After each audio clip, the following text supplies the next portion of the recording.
Assalamualaikum warahmatullahi wabarakatuh. Alhamdulillah wa syukrulillah. Pada kesempatan saya kembali lagi akan membagikan tentang ilmu-ilmu hikmah, yang mana insya Allah pada kesempatan kali ini saya akan menjelaskan dan membagikan tentang menyingkapi rahasia malaikat dan rahasia jin. Perlu diketahui, malaikat dan jin mempunyai kelebihan yang berbeda-beda, tapi dalam prinsipnya sama. Baik malaikat dan jin bisa dipanggil asalkan memenuhi syarat tertentu. Banyak sekali cara memanggil bangsa makhluk halus ini, dari cara yang paling mudah hingga paling sulit. Semua tergantung dari guru pembimbingnya, mau diberikan yang mudah atau yang sulit, karena seorang guru tahu sesuatu yang akan diajarkannya. Para sesepuh zaman dulu bila ingin mengambil murid sangat selektif sekali, karena takut ilmu yang diajarkan beliau digunakan untuk yang tidak baik. Biasanya bagi calon murid yang masih mempunyai kesombongan akan diajarkan yang sulit-sulit dulu, agar si murid menyadari kesombongan yang selalu diperbuatnya. Bagi murid yang diberi khodam pendamping, biasanya dalam kesehariannya bersikap tenang. Biasanya khodam pendampingnya bangsa jin muslim, tetapi tidak boleh bergantung terus-menerus. Jadi khodam pendampingnya sudah disumpah oleh sang guru agar dalam kesulitan bisa membantu yang bersangkutan. Dan bila ingin mempunyai pendamping dari malaikat, maka sang murid harus memanggil sendiri malaikatnya dengan ritual yang sudah diajarkan oleh sang guru. Maka dalam keadaan tertentu, atas izin Allah, malaikat akan datang dan memberi bantuan apapun yang dibutuhkan orang yang memanggilnya. Sedangkan cara memanggilnya antara bangsa jin dan malaikat sedikit berbeda, baik dalam kemunculannya, tandanya, kehadirannya, cara bicaranya, kemampuannya. Perbedaan yang utama adalah sebagai berikut. Bangsa malaikat dalam kemunculannya disertai suara yang lemah lembut, disertai senyuman. Biasanya bangsa malaikat yang sudah dipanggil akan membantu kesulitan apapun yang dialami oleh si pemanggil, dengan syarat harus mengamalkan amalan yang diberikan oleh bangsa malaikat itu. Bila si pemanggil setuju, maka malaikat itu akan menjadi sahabat si pemanggil sampai dia meninggal dunia.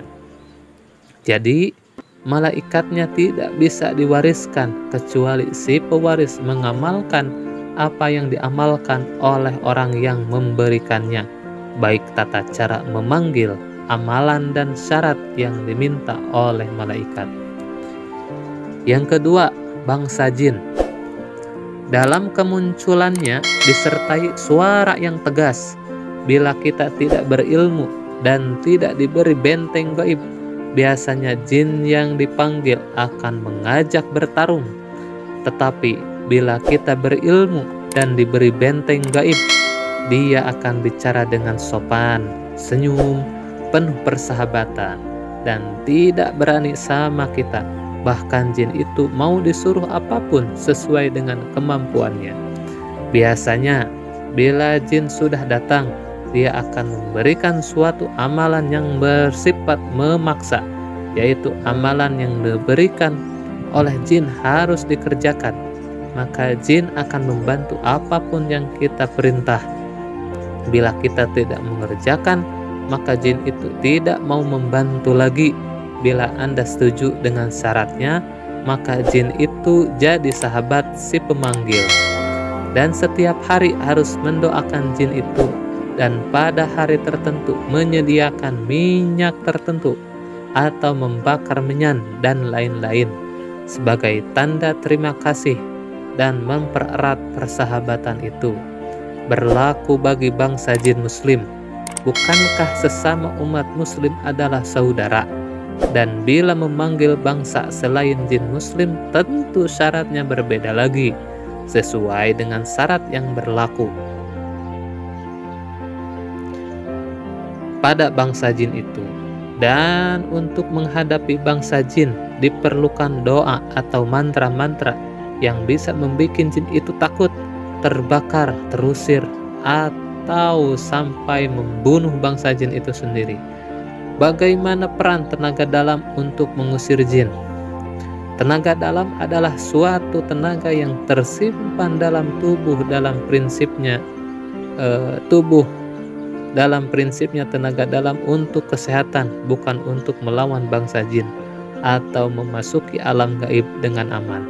Karena tenaga dalam kurang efektif bila berhadapan dengan bangsa jin sekalipun.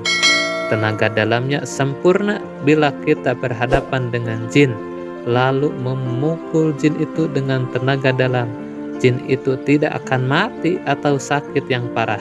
Biasanya jin bila dipukul dengan tenaga dalam hanya terpental saja, dan jin itu pasti akan membalas dengan pukulan-pukulannya. Bila Anda menghadapi jin yang sakti, sudah jelas Anda akan dihajar habis-habisan. Dalam sejarah Nabi, tidak ada Nabi dan Rasul menggunakan tenaga dalam untuk menaklukkan jin ataupun memasuki alam gaib, tapi Nabi dan Rasul menggunakan doa atau mantra-mantra yang sudah ditulis dalam kitab baik Taurat, Zabur, Injil ataupun Al-Quran.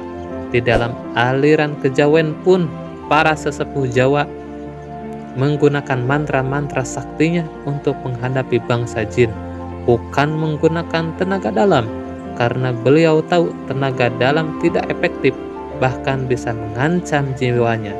Bila tetap menggunakan tenaga dalam, biasanya sesepuh Jawa untuk menghadapi bangsa jin menggunakan ilmu yang lain. Nah, itulah beberapa rahasia tentang bangsa malaikat dan bangsa jin. Semoga informasi tersebut ada manfaatnya untuk kita semua. Akhirul kalam, wassalamualaikum warahmatullahi wabarakatuh.